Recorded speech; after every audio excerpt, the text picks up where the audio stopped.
In this video, we're going to start section 4 of the 2018 official SAT study guide practice test 1. This is the second math section of the first practice test. Note that a calculator is allowed on this section. As a reminder, this video is part of a series where we solve practice problems for the SAT. So if you're interested in that content, head over to our channel and access the playlist over there. Okay, let's pick up on problem number 1. In problem 1, we're told John runs at different speeds as part of his training program. The graph shows his target heart rate at different times during his workout. On which interval is the target heart rate strictly increasing, then strictly decreasing? Okay, so let's let T represent our time in minutes. So this is the x-axis, which we'll interpret as the input to our problem.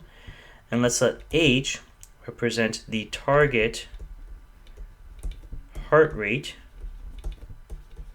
So this is in beats per minute. And this will be on our y-axis, which will be the output of our problem. And now you'll notice that as I've harped on in sort of our previous lessons, I'm carrying our units because they're very important because they give context to numerical quantities, right? And so for us, the numerical quantity that we're going to be interested in is the slope, right? So let's explore why, right? So remember, the slope is defined to be the change in our output. So remember, our output is delta H, which is in beats per minute, over the change in our input, which in this case is time, right, which is units of minutes. So what we're looking at is for a given time interval, right, as we move along that time interval, so as t increases, what is happening to our target heart rate? So let's consider the case where we have a positive slope, right? What does that mean for us? Well, if we have a time interval where we have a positive slope, then that means that we have a positive change in our delta H. And a positive change over time means that H is increasing, right? So H is increasing. So that means that our target heart rate is increasing over this time interval. And now let's do the same thing with the negative slope. Where you have a negative slope for a given time interval, that means that over that interval, you have a negative change in your target heart rate, right? A negative change means that H is decreasing, right? And so a positive slope looks like this, right? A negative slope looks like this. So what we want is a time interval where the target heart rate is strictly increasing, then strictly decreasing. So we want something that looks like this, followed by something that looks like this, right? And so you see that on our graph, that's represented between 40 and 60 minutes, right? So that corresponds to answer choice B. Okay. So let's move on now to problem number 2. So in problem 2, we're told y is equal to kx, where k is a constant, and when x equals 6, y equals 24, and now we're asked to find the value of y when x equals 5. So there's there's two sort of ways to think about this problem, at least two very straightforward ways to think about this problem, right? Before we start any of that, let me just give you some context. Again, you don't have to do this on the SAT, but I like to do it in our little lessons because I think that some context it helps you later on sort of just engrave these ideas into your brain, right? So this relationship y equals kx looks like this type of line, right, where the y-intercept is 0, and so we're given basically one value. We're given the input and output when x is equal to 6, and now we're asked to find the output when x is equal to 5, right? So this is the context behind what we're doing. So let's explore the first option, right? The first option is to actually solve for k explicitly, right? If we do that, then we will have an expression, we'll have an equation for our function, right? And then we can plug in any value of x, and we'll get the value of our output, right? So when y is equal to 24, right, x equals 6, that implies that 24 equals k times 6, which implies that k equals 4, right? So our equation is y equals 4x. So now we're asked to find the output when the input is 5, so y of 5 is equal to 4 times 5, which is equal to 20. So in this case, our answer is C. So now let's think about another way to look at this problem, right? So another way to look at this problem is, we have this one point. We have x1 equals 6, y1 equals 24. We have x2 equals 5, and we have to find y2, right? So the reason I'm writing it like this is because we can rewrite y equals kx, right, as k equals y over x. Now there's a little caveat here, right? We don't want, this is true whenever x is not equal to 0. So this means for all x not equal to 0. Remember from our last video, this little upside down a is a shorthand for all. Right? So if y equals k, if k equals y over x, right, then y1 over x1 must be equal to k as well, right? y2 over x2 must also be equal to k, right? Since everything on here has to satisfy this relationship. So certainly, since they're both equal to k, they must be equal to each other, right? So we can conclude that y1 over x1 equals y2 over x2, right? And now we can go ahead and substitute our values into this equation, right? So y1, remember, is 24, x1 is 6, y2 is our unknown, x2 is 5. So 24 over 6 is 4, 4 times 5 is 20, right? So again, we get the answer choice is C. The correct answer choice is C. So, the main difference between the two approaches is this one we're just setting up a ratio where, we're not explicitly solving for the equation of our function. Instead, we're basically saying if it's a linear relationship, then certainly this must hold true for all points that satisfy this linear relationship. And in the first case, we're getting an explicit formula for our function, right? And we do that by actually solving for this constant of proportionality, right? So either approach is totally valid, right? It's whatever you feel most comfortable with. But I just wanted to show you both methods in case one sort of made more sense to you, right? Okay, so let's now move on to problem number 3.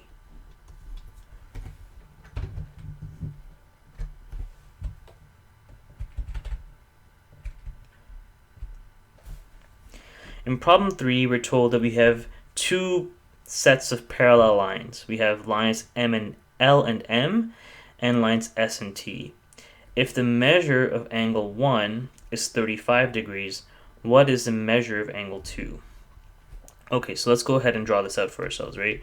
So this is our picture here, right? So we have L, we have M, we have S, we have T. This is angle 1, and this is angle 2, right? So the nice thing about parallel lines being intersected by transversals is that there are some really convenient properties of angles on either side of this, on all the different angles that are basically formed by this interaction, right? So let's look at the first corresponding angle. So I'll call this angle 3, right? So when you have a parallel line, when you have parallel lines intersected by a transversal, corresponding angles are congruent. So that means that the measure of angle 3 must be equal to the measure of angle 1, right? And so that's when we exploit the parallelism of L and M. Now let's look at the parallelism of S and T. There are also parallel lines that are intersected by the transversal M. In that case, we have another pair of corresponding angles, 3 and what we'll call angle 4. And now by the same argument, right, measure of angle 4 must be equal to measure of angle 3, which we said before was equal to measure of angle 1, right? And now we know that if we have a line, the sum of the angles, right, must be 180 degrees. So measure of angle 2 plus measure of angle 4 must be equal to 180, right? So that must mean that measure of angle 2 equals 180 minus measure of angle 4, right? And we said that the measure of angle 4 was equal to measure of angle 1, and in the problem statement we're told that the measure of angle 1 is 35 degrees. So let's write that in. So 180 degrees minus 35 degrees, right? And so I'll just be a little explicit, right? So this is measure of angle 1, which is equal to 35 degrees. This was given, right? So that must mean that the measure of angle 2 is 145 degrees. So our correct answer in this case is D.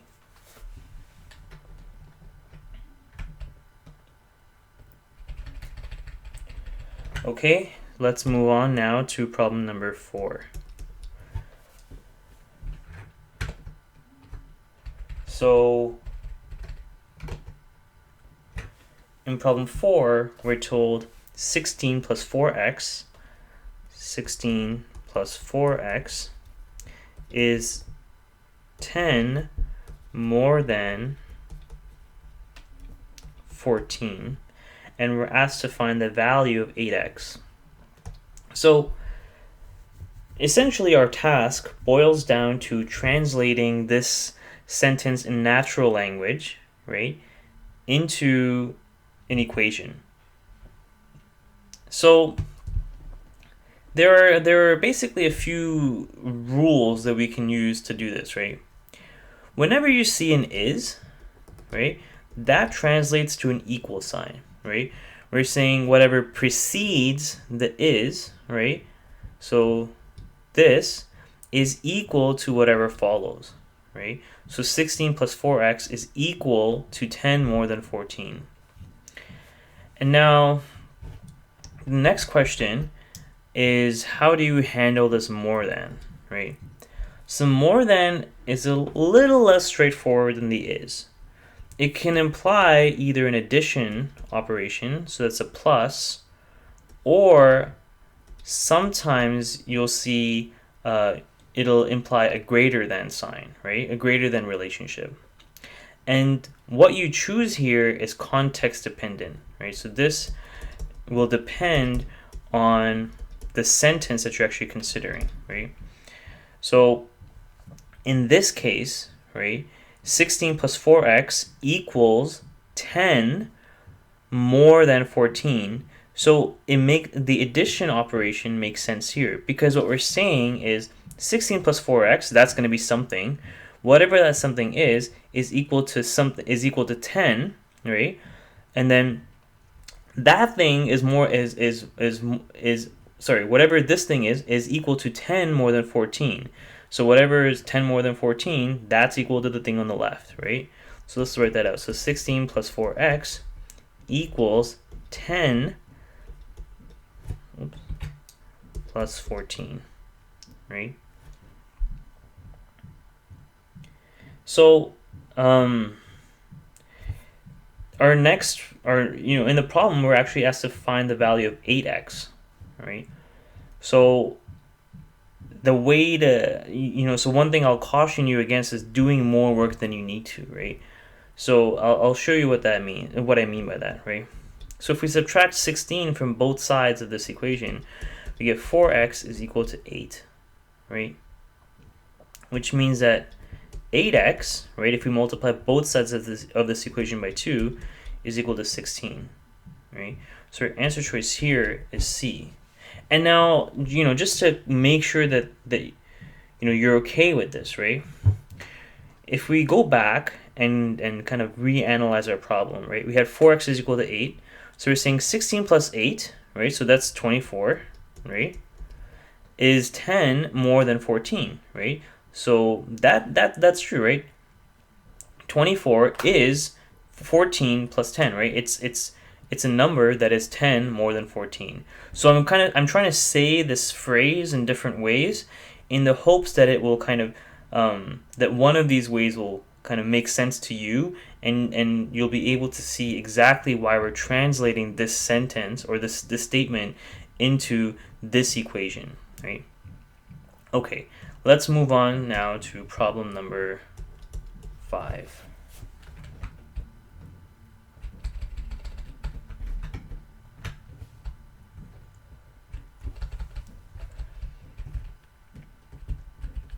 Okay, so in problem number 5, we're given 4 graphs, and we're asked to find the graph that best shows a strong negative association between D and T. Okay, so let's go ahead and make ourselves a table just so that we understand exactly what we mean by an association, right? So we'll say association. I'll abbreviate that as ASOC, right? And then we'll look at a change in input, right? I'll just keep it general, so I'll just call our input delta x, or I'll just call our input x, and then delta will be the change in our input, and then I'll keep it again general, so change in output will be delta y. Then I'll also throw in a column for our slope m. And now we'll go through sort of the different kinds of associations and really try to understand exactly what each of them represents, right? So let's say in the first case, let's say you had a neutral association, right? Or this can also be no association, right? Where you have a neutral association, that means that as you increase your input, right, as you have a positive change in your input, right, there's no change in your output, right? So in other words, your output is unaffected by changes to your input. And so what that looks like is a slope, is a flat slope, right? And so the next association to consider, let's say it's a positive association, right? For positive association, if you have an increase in your input, if you have a positive change in your input, you expect to see a positive change in your output. So increasing your input means you increase your output, right? So that means that your slope looks something like this, right? And now if you have a negative association, right, you can sort of guess where I'm going with this. If you increase your input, right, that means that you decrease your output, right? So as you have more of your input, you have less of your output. So that looks something like this, right? And so now what we mean when we're looking for association between data, right, is if we have, some sort of graph, right? So let's say it looks something like this, right? Imagine if we were to take a line, let's try to create a line of best fit, right? Just if we could represent all of this data by a linear relationship, maybe that line would look something like that, right? And now when we're looking for an association of being either neutral, positive, or negative, we're looking for the slope of this graph. and we're looking for the sign of that slope, right? So if the slope looks like this, it has a negative slope, right? Then that means you have a negative association, right? And the keyword strong negative association means that you may have your data, right, might look something like this, where the slope is steeper, right? So so this is kind of what we mean by associations, right?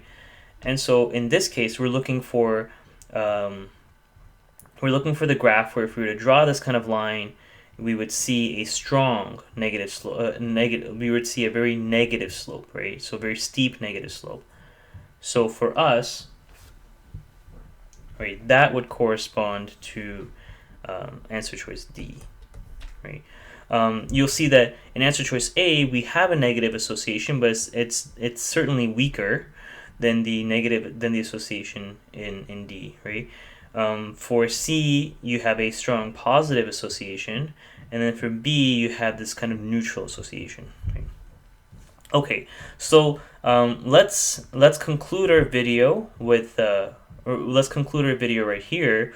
We'll pick up the next 5 problems in our next video. See you then.